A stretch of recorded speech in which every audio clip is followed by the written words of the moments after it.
Hi అండి, ఈరోజు Gujarati snack item అయితే చేసుకుందామండి. దీని పేరు వచ్చేసి ఫుల్వాడీ అనమాట. చాలా టేస్టీగా ఉంటుంది. మీరు ఎవరైనా చేసుకోవాలి అనుకుంటే మాత్రం కింది ఇచ్చిన లింక్ అయితే క్లిక్ చేయండి. దాంతో కొలతలతో సహా అంతా క్లియర్గా చూపించాను. ఇది చాలా బాగుంటుందండి, చాలా క్రిస్పీగా ఉంటుంది అనమాట. పిల్లలు కూడా చాలా ఇష్టంగా తింటారు. ఇందులో ఏమేమి వేసామంటే ఆయిల్, పెరుగు, నువ్వులు, సోంపు, ధనియాలు, మిరియాలు దంచుకుని వేసుకోవాలి. అలాగే పంచదార, నిమ్మప్పు వేసుకుని ఒకసారి బాగా మిక్స్ చేసుకున్న తర్వాత 2 కప్పులు శనగపిండి, 1 కప్పు ఉప్మా రవ్వ వేసుకుని బాగా మిక్స్ చేసుకోవాలి.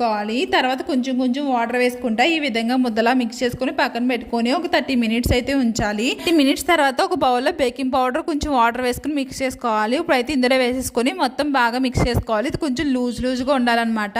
ఇప్పుడైతే మిల్క్ కవర్ అయితే తీసుకుంటున్నానండి, అందులో వేసేసుకుంటున్నాను అనమాట. వేసుకొని చివరిని ఈ విధంగా హోల్ అయితే పెట్టుకోవాలి. ఇప్పుడు వేడివేడిగా మరుగుతున్న ఆయిల్లో ఇది కొంచెం ఈ విధంగా వేసుకున్నామంటే మనకి ఫుల్ వాడి అయితే రెడీ. అయ్య బాబోయ్, ఇంకా సబ్స్క్రైబ్ చేసుకోలేదా? సబ్స్క్రైబ్ చేసుకోండి.